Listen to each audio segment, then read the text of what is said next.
बिस्मिल्लाहिर्रहमानिर्रहीम।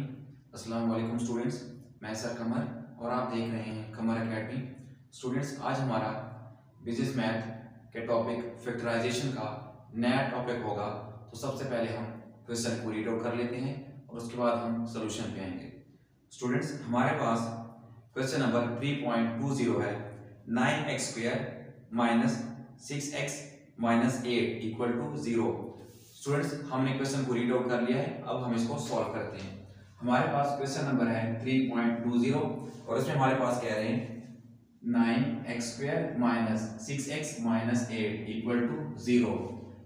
स्टूडेंट्स, हमारे पास तीन वैल्यूज हैं, फर्स्ट, सेकंड और थर्ड। इससे पहले जो स्टूडेंट्स आपको लेक्चर दे चुका हूं, आपको उसमें भी मैंने बता दिया था कि हम करते क्या हैं फैक्टराइजेशन में, कि फर्स्ट वैल्यू और थर्ड को आपस में क्या करते हैं, मल्टीप्लाई। फर्स्ट और थर्ड को आपस में मल्टीप्लाई करते हैं। तो अब स्टूडेंट्स मल्टीप्लाई कर लेते हैं। जो फर्स्ट वैल्यू है हमारे पास वो क्या है, 9x² और उसका साइन कौन सा है, प्लस का। जब कोई साइन ना हो स्टूडेंट्स तो कौन सा होता है, प्लस का। तो हम प्लस ही रख लेते हैं आपको समझाने के लिए। और यहाँ पे कौन सा स्टूडेंट्स, यहाँ पे है हमारे पास -8। अब स्टूडेंट्स इनको पहले मल्टीप्लाई कर लेते हैं, प्लस माइनस माइनस आ जाएगा, 9 8 72 आ जाएगा और x²। यानी स्टूडेंट्स फर्स्ट और थर्ड वैल्यू को मल्टीप्लाई करने के बाद हमारे पास जो वैल्यू आ गई वो आ गई है -72x²। अब क्या करेंगे स्टूडेंट्स, पिछले लेक्चर की तरह अब हम भी दो वैल्यूज का आपस में ऐसे पेयर या दो ऐसे वैल्यूज ढूंढेंगे कि उनको भी जब हम आपस में मल्टीप्लाई करें तो -72x² आए, और उनको आपस में जब प्लस या माइनस करें, यानी जब मल्टीप्लाई करें तब तो ये आंसर आए, लेकिन उन दोनों को आपस में जब प्लस या माइनस करें तो इनकी जो मिड वाली वैल्यू है यानी -6x वो वैल्यू आ जाए।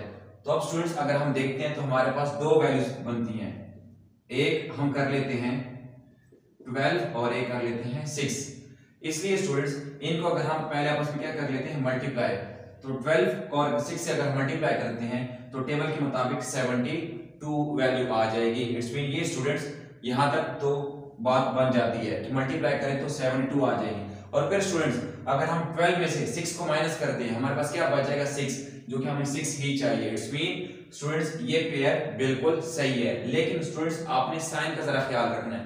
यहाँ पे साइन कौन सा है, माइनस का। तो अगर हम इस तरह कर लेते हैं कि यहाँ प्लस रख लेते हैं और यहाँ माइनस रख लेते हैं, अब इनको अगर मल्टीप्लाई करें तो ये -72 ये बात बन जाएगी। लेकिन स्टूडेंट्स इनको अगर आप प्लस या माइनस करें तो प्लस माइनस माइनस 12 -6 तो आ जाएगा, लेकिन स्टूडेंट साइन कौन सा आएगा, प्लस का, बिकॉज बड़ी वैल्यू का साइन आता है। जबकि यहाँ पे क्या है, माइनस है और यहाँ पे प्लस आ जाएगा। तो इट्स मीन स्टूडेंट हमें क्या करना पड़ेगा, यहाँ पेयर तो यही है लेकिन यहाँ माइनस रखना पड़ेगा और यहाँ पे हमें प्लस रखना पड़ेगा, बिकॉज स्टूडेंट्स अब देखें, और साथ हमें क्या रखना पड़ेगा, xp, बिकॉज यहाँ पे x² भी है। अब देखिए जरा स्टूडेंट्स इनको अगर हम मतलब हमें ये दो पेयर चाहिए और यही बिल्कुल ठीक है। अब अगर हम स्टूडेंट्स इन दोनों को मल्टीप्लाई कर लेते हैं, प्लस माइनस माइनस 12 को 6 से करते हैं तो 72 और x यानी x², जो कि स्टूडेंट्स इसके सेम ये वैल्यू आ गई है। अब स्टूडेंट्स इनको अगर प्लस माइनस कर लेते हैं, -12x और प्लस 6x। अब देखिए जरा स्टूडेंट्स प्लस माइनस माइनस, लेकिन माइनस बिकॉज स्टूडेंट्स बड़ी वैल्यू का साइन, और 12 में 6 गया तो -6x, जो कि स्टूडेंट्स बिल्कुल मिड वाली वैल्यू आ जाती है। होप सो आपको स्टूडेंट्स यहां तक लेक्चर की समझ आ गई होगी। अब क्या करते हैं स्टूडेंट्स, 9x² और -8 इक्वल टू 0 अपनी जगह।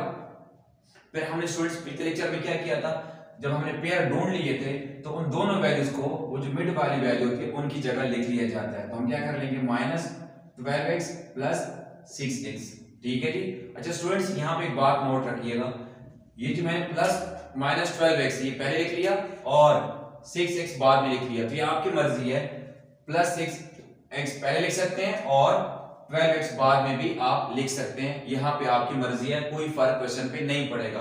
तो बेशक हम इसको मिटा के स्टूडेंट्स हम क्या कर लेते हैं, प्लस 6x पहले लिख लेते हैं और जो -12x है वो हम बाद में लिख लेते हैं, जो आपको इजी लगे। अब देखिए जरा स्टूडेंट्स हमने वैल्यूज लिख ली है, अब क्या करेंगे, इन दोनों का आपस में पेयर बना लेंगे और इन दोनों का आपस में पेयर बना लेंगे। उसके बाद स्टूडेंट्स इस पेयर में हमने क्या करना होता है, कॉमन वैल्यू पिक करनी होती है। अब अगर देखें स्टूडेंट्स x यहाँ पे भी है यहाँ पे भी है, x तो बाहर वैल्यू आ जाएगी, लेकिन स्टूडेंट्स यहाँ पे 9 है और यहाँ पे 6 है, इनके दरमियान में कोई वैल्यू कॉमन आ सकती है। तो अगर आप देखें स्टूडेंट्स तो यहाँ पे मतलब कॉमन मीन्स कि यहाँ पे जिस वैल्यू के लिए डिवाइड हो सकते हो, ठीक है। यानी आपने कोई ऐसा टेबल ढूंढना है जो 9 भी डिवाइड हो रहा हो और 6 को भी डिवाइड करे। तो अगर आप देखें तो 2 नहीं हो सकता, 2 3 6 तो आ सकता है, लेकिन 9 की वैल्यू नहीं आ सकती। तो 3 का टेबल इन दोनों पे जा सकता है। अब देखिए जरा, x तो कॉमन आ गया, 3 3 9, ठीक है। तो और 3 2 6, यानी x तो कॉमन आ गया, साथ ही 3 का टेबल भी इसमें दोनों पे कॉमन है, इसलिए हमने कॉमन क्या लिख लिया 3x। उसके बाद स्टूडेंट्स ब्रैकेट, अब 3 3 9 तो 3 आ जाएगा, और चूंकि x पे 2x थे, एक बाहर आ चुका है, एक यहीं पे आ जाएगा। उसके बाद स्टूडेंट्स प्लस 3 2 6 आ जाएगा, और स्टूडेंट्स ब्रैकेट बंद, बिकॉज x एक ही था वो बाहर कॉमन आ चुका है। उम्मीद करता हूं आपको समझ यहां तक आ रही होगी। उसके बाद स्टूडेंट्स माइनस, अब यहां देखिए जरा स्टूडेंट्स, x दोनों में कॉमन नहीं है, वो तो नहीं आ सकता। यहां पे 12 है और यहां पे स्टूडेंट्स 8 है, दोनों का कोई कॉमन टेबल। तो स्टूडेंट्स यहां पे अगर देखें तो 2 का भी है, लेकिन हमने क्या करना है, ये जो ये वैल्यू आ चुकी है ब्रैकेट वाली, उसको सेम लेके आना है। अदरवाइज 2 6 12 भी आ सकता है, 2 4 8 भी आ सकता है, लेकिन अगर वो वैल्यू आ जाएगी तो वो इस ब्रैकेट की जो वैल्यू है उसके सेम नहीं आएगी। और आपको पहले लेक्चर में भी बता चुका हूं कि हमें दोनों जो ब्रैकेट की वैल्यूज आएंगी वो सेम आनी चाहिए। तो यहाँ पे स्टूडेंट्स हम किस पे कर सकते हैं, 4 का टेबल जा सकता है, 3 का नहीं जा सकता, बिकॉज 3 4 12 आ सकता है, लेकिन 8 नहीं आ सकता। तो यहाँ पे स्टूडेंट्स हम 4 का टेबल पे कर लेते हैं। अब अगर आप देखें तो 4 3 ठीक है, मतलब 4 का जो टेबल है वो हम यहाँ लिख लेते हैं, बिकॉज 4 जो है ना वो दोनों पे कॉमन टेबल है। अब स्टूडेंट्स ब्रैकेट 4 बाहर आ गया, माइनस बिकॉज साइन माइनस है। अब स्टूडेंट्स देखिए जरा, 4 3 12 आ जाएगा ना, x अपनी जगह पे।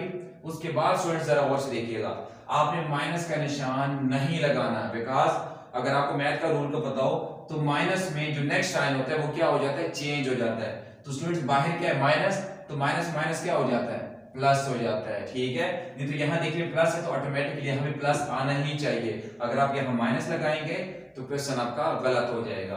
तो स्टूडेंट्स दोनों कॉमन टेबल 4 बाहर लिख लिया, फिर 4 3 12 आ गया, x अपनी जगह, फिर माइनस में जो साइन है वो क्या हो गया, चेंज, और फिर 4 2 8 इक्वल टू 0।